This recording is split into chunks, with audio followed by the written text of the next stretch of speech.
Liz Crosby here with a yogic philosophy segment, and today I'm going over the gunas. And trust me, this is worth a listen. The gunas are such a neat little package that will help you to understand the alchemical process on an unprecedented level. And if you integrate this awareness of the gunas into your practice, you will see exponential growth happen. So what are they? What are the gunas? The gunas are the ways in which energy flows through nature. So again, we are nature, there is no separation, and learning how to work with the gunas is absolutely essential if you want to evolve, ascend, and expand consciousness in your sphere. Release limiting thought forms and untether your soul, which all of us want. Some of us don't know that we want it, but all of us do want this on a subconscious level. So this video is for those of you that are ready to do the work, ready to gaze inwards and practice this divine attunement, this interiorization of self, self-realization, self-sovereignty. So there are three gunas: the tamas gunas, the rajas gunas, and the sattva gunas. Again, like I said, it's a nice, neat little package. So we're going to work our way up from the root up to crown. The tamas gunas are at the base of the spine, or in the lowermost rungs of the totem pole. They are earth and water. Now, it's important to note that although we're talking about elemental forces, all of it is nonetheless thought form. So skipping to the end, crown chakra is thought form. And all of the different elements as we move all the way down are varying densities of thought form. And so root chakra at the very bottom of the totem pole is the most dense, right? And you see this in science too, along the electromagnetic spectrum, right? The color red is the slowest moving, the longest wavelength. So these are the thought forms that we've been thinking for a very long time, that we've inherited from our ancestors, from generation to generation to generation. And it's still important. So often it's easy to write off the earth element. And there are a multitude of reasons as to why that happens. We want to think that we can use and manipulate nature as something that's separate from us, but really we're just using ourselves when we do that. So it's really important to acknowledge that the earth element is also us, and that we are also the earth element. And although we have Taurus, which is the most stubborn sign of the zodiac, it's fixed in earth, we still too also have the cardinal sign Capricorn and the mutable sign Virgo. So this is proof that yes, the earth element does move. We can rearrange it. It is possible to move it into new formations. And water, of course, is also another tamasic element.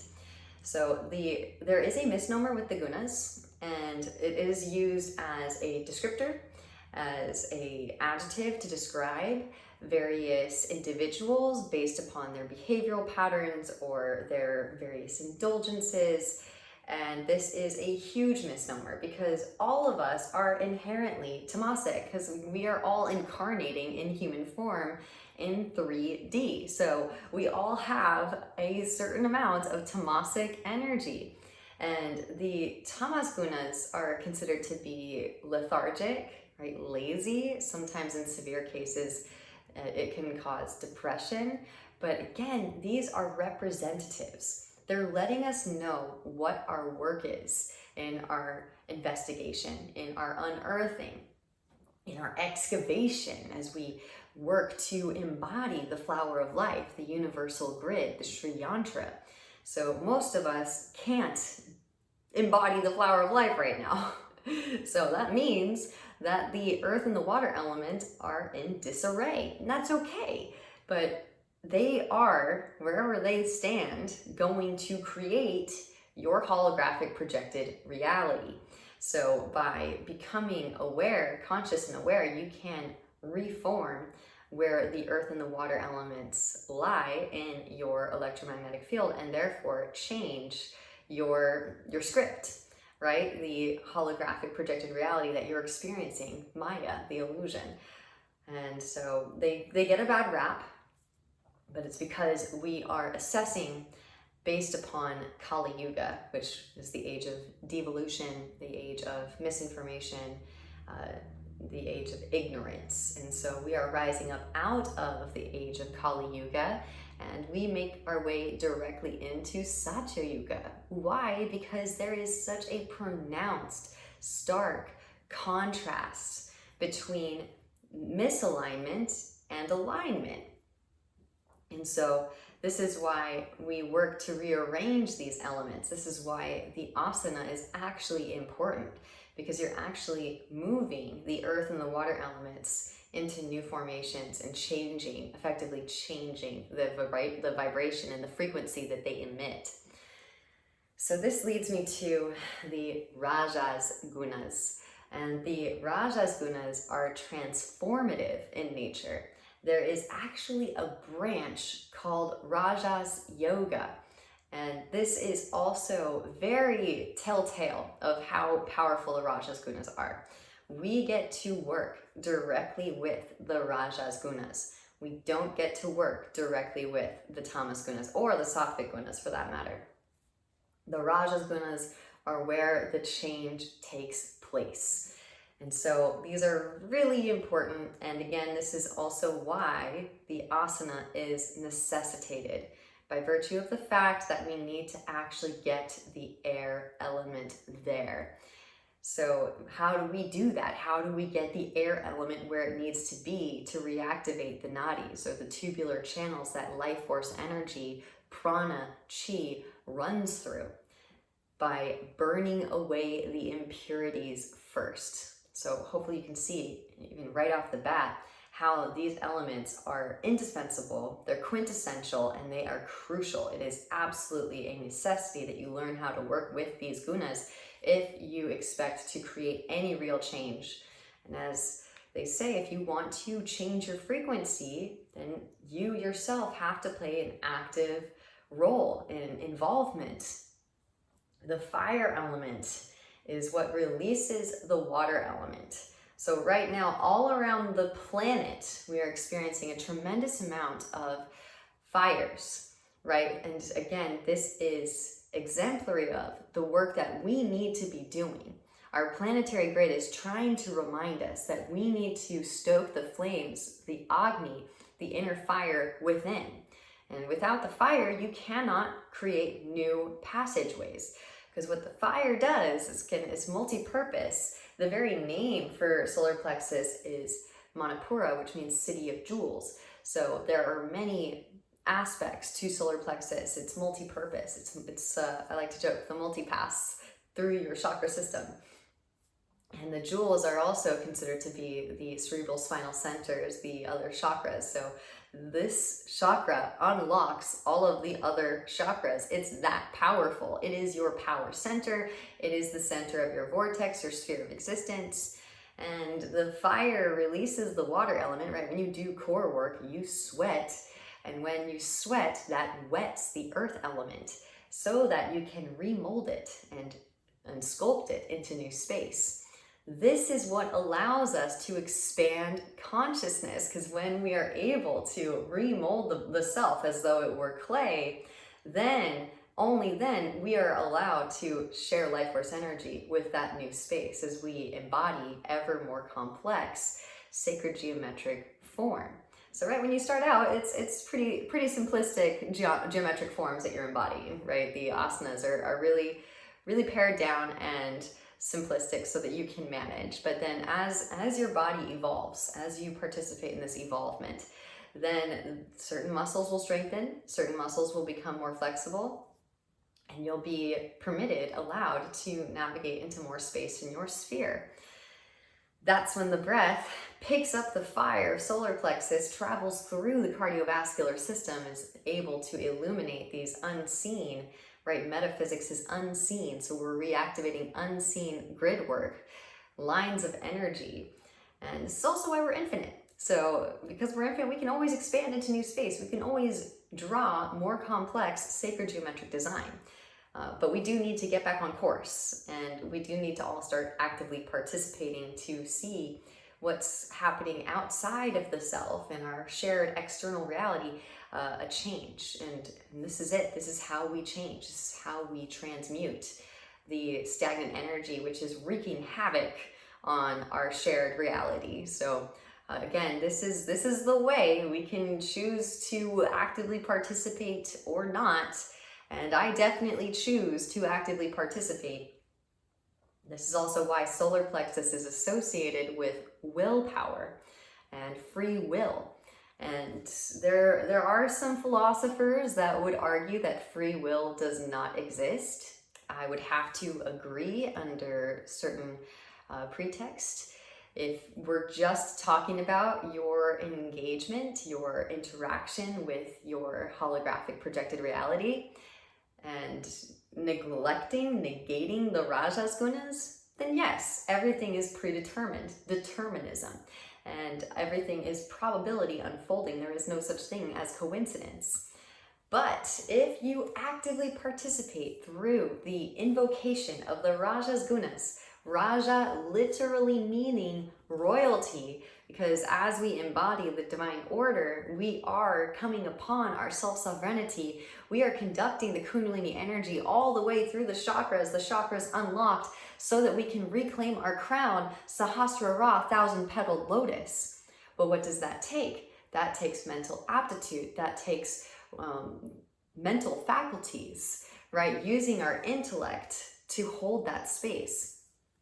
This is also why Mercury is usually front and center in terms of alchemy, because Mercury represents the intellect, right? The sun's gonna be the sun. The sun is going to do its thing and blast and radiate its rays.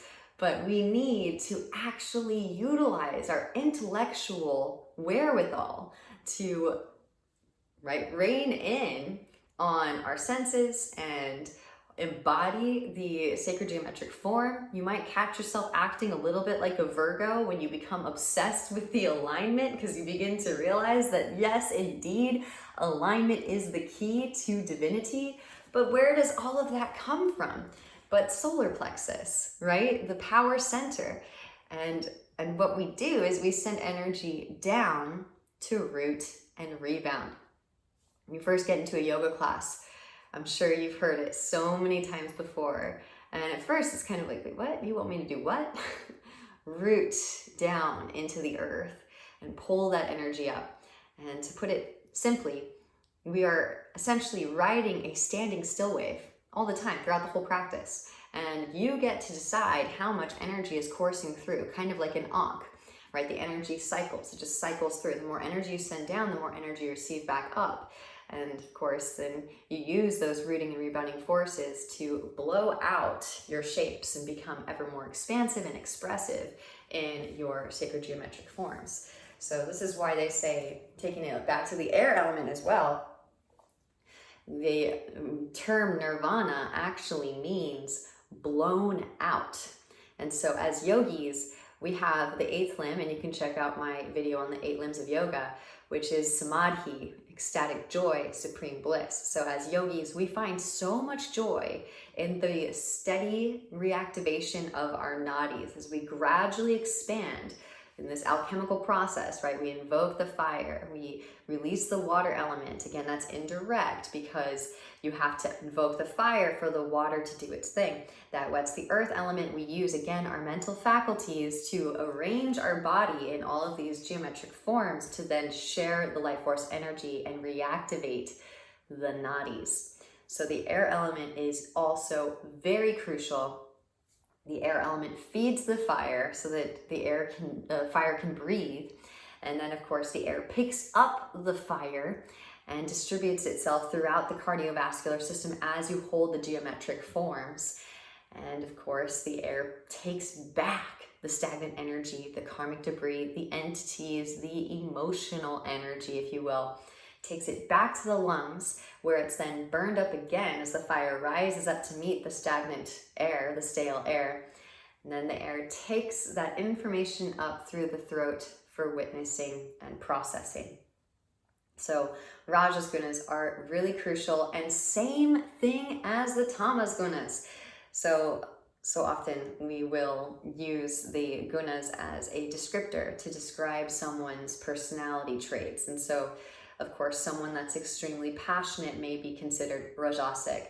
But again, all of us have a certain amount of rajas energy in us, and to pigeonhole yourself is to negate the other two gunas.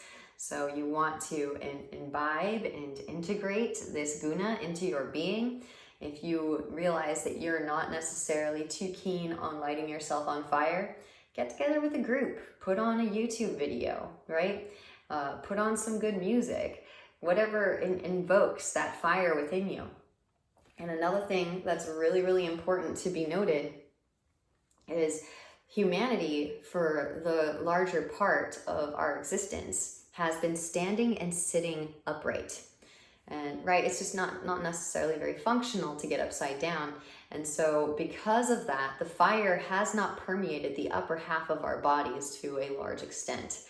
And this is crucial, because if you want to reactivate the upper half of your chakra system, your electromagnetic field, you've got to share the fire first. I'm going to go a little bit biblical on you. What does John the Baptist say? He says that I am blessing with fire, but someone will come along who will, I'm blessing with water, sorry, but someone will come along who will bless with fire, and that person is Christ. And what are we seeking to attain but Christ consciousness? And so in order to do that, we need to do as Christ does, metaphorically, metaphysically speaking. And in order to light things on fire, them being the nadis, the tubular channels that life force energy flows through so that the air element can then permeate, infiltrate, we make that region of the body, or somewhere in between, if it's in between, then make somewhere in the other part of it, right? So say you want to activate like throat chakra, you would make your head the foundation, right? If you want to activate heart chakra, maybe make your hands or your forearms the foundation, so that the energy runs through it, so that the energy moves from solar plexus through the region that you desire to reactivate.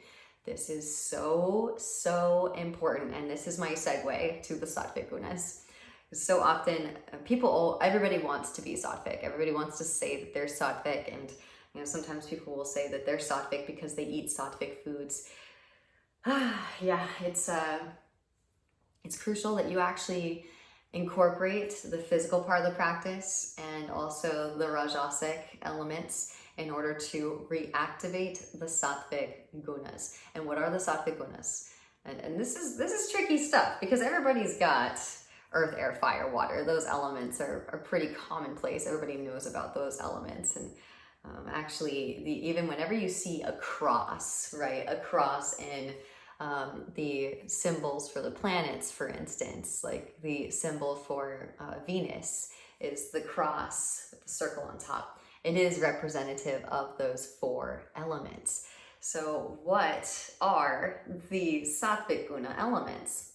Throat chakra is sound, right? And the air element, they say that air element almost doubles as a rajasic element and also a sattvic element, because the air element creates that sound as it passes through the throat. And this is so important to engage the glottis, the firming and the toning of your neck muscles, because this will create that sound. And of course, Shiva puts all of the poison of the world in his throat. This is symbolic of how important it is to process your karmic debris through throat chakra. Throat chakra itself even means purification. So the Ujjayi breath, which means proud conqueror's breath, is really, really to be able to process the stagnant energy that you're purging in each session, in each practice. And without it, then you aren't actually witnessing and processing the karmic debris. You may establish a really beautiful physical practice, but the limiting thought forms may persist in your field.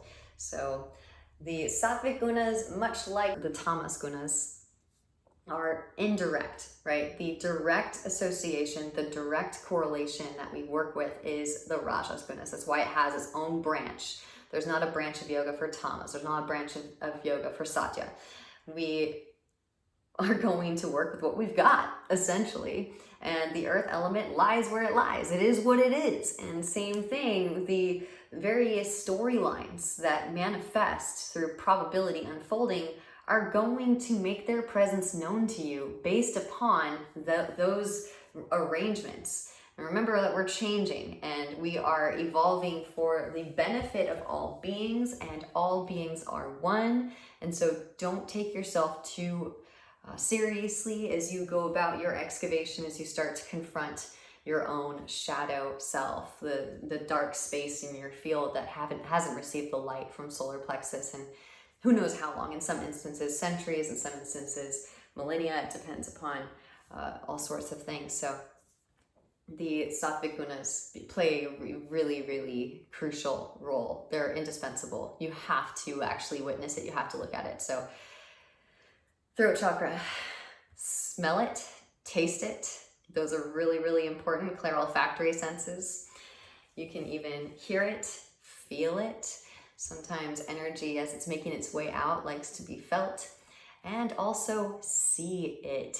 So what you can do to actually see with the karmic debris as you're releasing it in real time is press the tongue into the roof of the mouth and redirect the current of air up to third eye for witnessing and processing. So third eye is light. And again, light is still just thought form.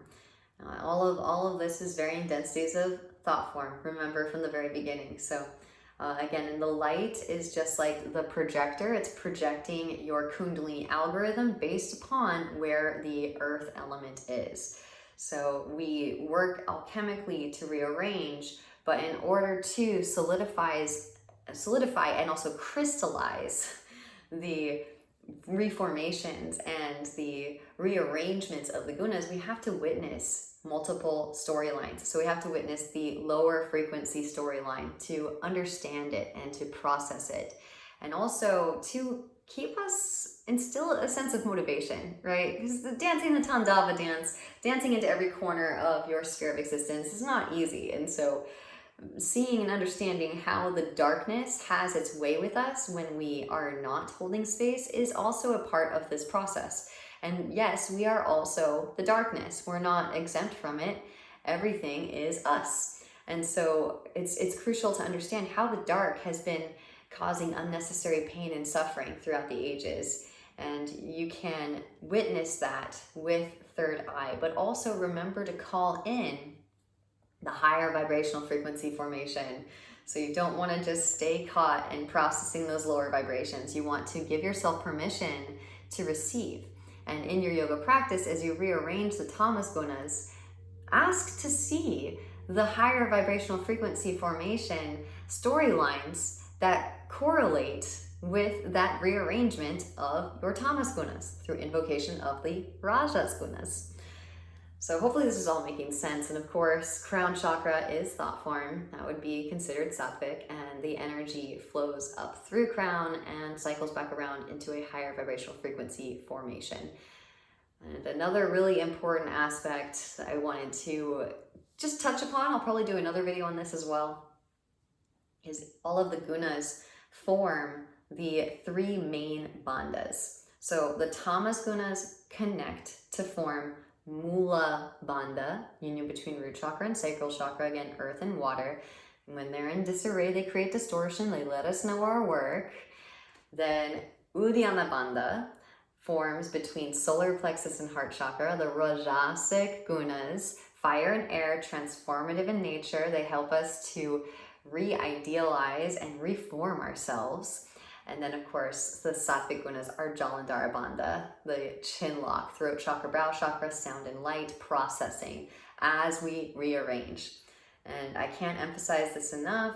If you want to activate the Sattvic Gunas so that you can access them on a regular basis really quickly without having to sit and meditate for hours and hours or using psychedelics, then I highly recommend actually getting upside down. I know it sounds silly, but it has served me greatly. Getting upside down has helped me to burn away impurities in the uppermost cerebral spinal centers so that I can access them while I'm practicing. And again, you can reference the 8 limbs of yoga if you'd like. Did another philosophy segment on that. You're not just doing each one individually. So meditation is happening while you're practicing the asana. And this is a little bit tricky for people to realize at first. And I think, again, it might have to do something with the cross-pollination, the hybrid between our physical practice and our spiritual practice. And where they coalesce is definitely through the bandhas, right? When you're actually engaging the bandhas. And what do the inversions do? But they entice us, they trick us into engaging the bandhas, especially in the upper half. They restructure the tamas gunas in the upper half so that the kundalini energy can streamline straight through uninterrupted. And of course, yes, you can do a Vipassana retreat, you can do an ayahuasca ceremony. I highly condone those activities as well, but remember, you can actually create an internal environment that allows for continuous reactivation through purging of karmas and processing them with multidimensional analysis. And this is so important that we all understand this, those of us that are doing this work, because there's only a few of us that are actually doing this work, and that's okay. What's going to happen is we're going to run so much energy that it will become abundantly clear to the rest of the collective that it is just physics, right? When it really all comes down to it, we are becoming the divine particle. We are filling out space in our sphere of existence. We're doing the Tandava dance, Om Namah Shivaya. And of course, we can't fill out the flower of life in one day, but if we commit, and I have already committed, so I know it is going to be an eventual outcome. Like, this possible world is coming into existence. There is no stopping it. I am fully 100% committed to expanding just a little tiny bit in every single trajectory, in every single orientation with respect due to Mother Earth and Father Sky. And I'm going to continue to expand consciousness in all of these various corners of the sphere. So letting you know my process so that if you want to jump on board the Kundalini train, you can. But whether you choose to jump on board or not, we are all energetically interconnected. And so the vibrational frequency of our shared reality is ascending, period. There's no way around it. And I know that there's more starseeds besides me. And we strategically placed ourselves far enough out that we could sprout and inspire our various communities that we're surrounded by to also follow suit. So this is it. We are sprouting. The starseeds are sprouting into the flower of life. And we are going to bring about a divine order. And as we bring about the divine order through the new human, we will usher in the new earth. And fear not what's happening in the external environment. See it like Plato's cave. It's useful information, no doubt, but don't let it disturb your peace, and don't let it steer you off course. Know that the most important thing is tending to the Agni, tending to the fire, and using your mental faculties to arrange yourself in sacred geometric form in ever more expanding and complex sacred geometric form. That's how we get out of this conundrum, out of this seemingly chaotic reality that we're all sharing together. And I am doing major work. I'm getting metaphysical props. I just got a pole. I'm getting a lyra. I'm getting a silk. And I will make them accessible to the locals. But if you aren't local, please consider adding to your practice, right? Even if it's just hanging and working into pull-ups, right? Working into flag, planche, front lever, back lever, and working leg down the back, right? Working into deeper back bends, right? Maybe you can get your feet to your head. Great. Can you get your feet down to the floor? Can you straighten through the legs? Of course, take your time, honor the body, respect the body. The body will keep absolutely every single thought is perfectly recorded. And so take your time as you slowly, gradually move into this new space. It might be a little bit slower going than maybe if you were just doing physical practice, but it's worth it. It's so worth it. And again, whatever comes up, you can completely detach emotionally in the knowing that you are here to do this work, to reconstruct the temple for spirit. And know that we're all one. So don't take it personally. Don't take it all upon yourself as though you're separate from the rest of the collective. Understand that you're healing on behalf of the collective. And so we're forgiving all of the sins of humanity, essentially, atoning for the sins of humanity. What does atone break down to? At one. And so we are essentially forgiving metaphysically all of the sins that have ever come to pass by seeing how all of the sins or transgressions, behavioral patterns that are out of sorts, were essentially created by, manifest because of the deviations from the central axis, right? The Kundalini energy steering off course and moving towards that cluster of energy swirling around in our electromagnetic field, which is emotion, energy in motion, tamas gunas in disarray. So there you have it. Those are the gunas. And this awareness, this knowledge will hopefully really help your practice to expand into deeper depths. The gunas, it's again an indispensable piece of this process, and it makes things a lot easier when you understand the alchemical process. And then all of a sudden it's like, oh, okay, if I want to create flexibility in this space, I need to kind of dose it with fire first. And then that space will release and surrender because it feels witnessed. That's another part too, is the fire needs to go into that space first. It's like you can't just roam around in the dark. You want to send the light in so that you can actually see what you're looking at.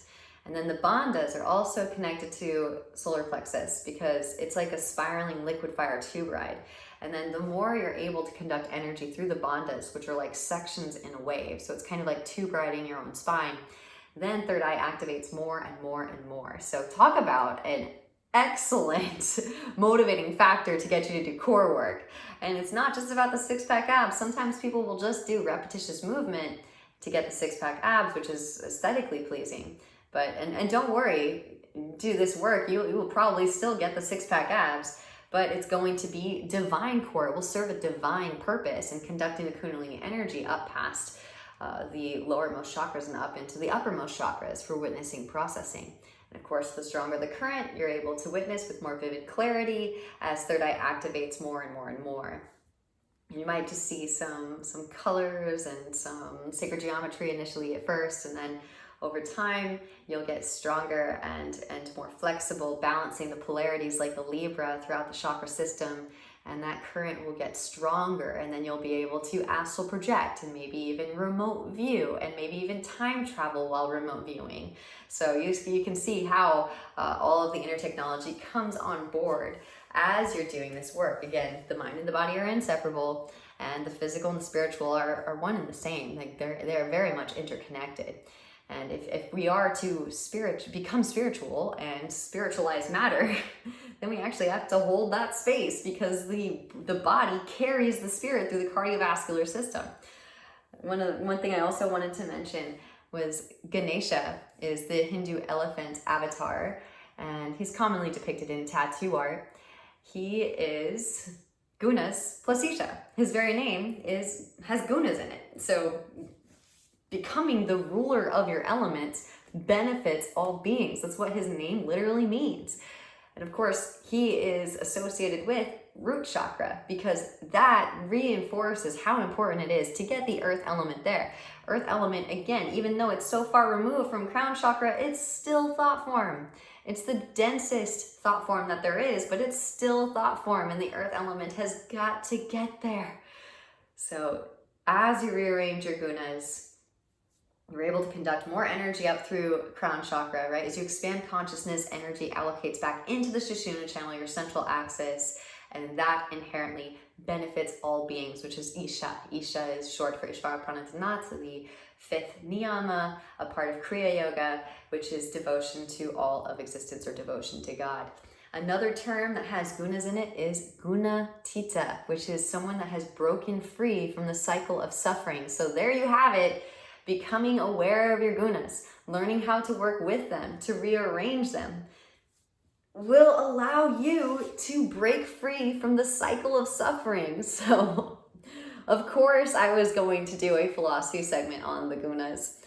So again, get away from using the gunas as descriptors and start to see the gunas as a quintessential piece in the alchemical process, learning how to work with all of the gunas, not negating any gunas, but working with all of the gunas to run that energy and to ascend into higher vibrational frequencies. So often, and I think we see this too with the law of attraction, it's so easy to negate the tamas gunas and to kind of almost mock or subordinate them, right? And they're just letting us know what our work is. So you can't necessarily, of course it helps to use certain phrases and create vision boards and use verbal utterances, but don't let that become a throat chakra blockage, a throat chakra distortion. You do also have to rearrange the tamas gunas because that ultimately is the energetic signature that is filtering up and manifesting your whole creation. So understanding this awareness of how to work with the gunas, it allows you to become a conscious creator and to process what it is that you are not wanting, release it and reform it so that you can become what it is that you are wanting, which is, right, divine order, up out of this mess. So become Ganesha, Jai Ganesha, I am Ganesha as well. We can overcome these obstacles that have been set before us in this day and age. So this is the end of the old world and the beginning of the new earth. And we're going to experience living in a higher vibrational frequency civilization. And I'm actually really, really stoked. I know that things seem a little bit chaotic in the external environment, but good things are happening. And if you made it all the way to this video, then no doubt you're ready to do this inner work. And I hope that this instills with you and it integrates with you and you're able to connect with these philosophical concepts, integrate them, weave them into your practice. Thank you for engaging in mental gymnastics with me today, because again, these philosophical concepts are not easy to understand, overstand, understand. So thank you again for your time and for your inner work. Namaste.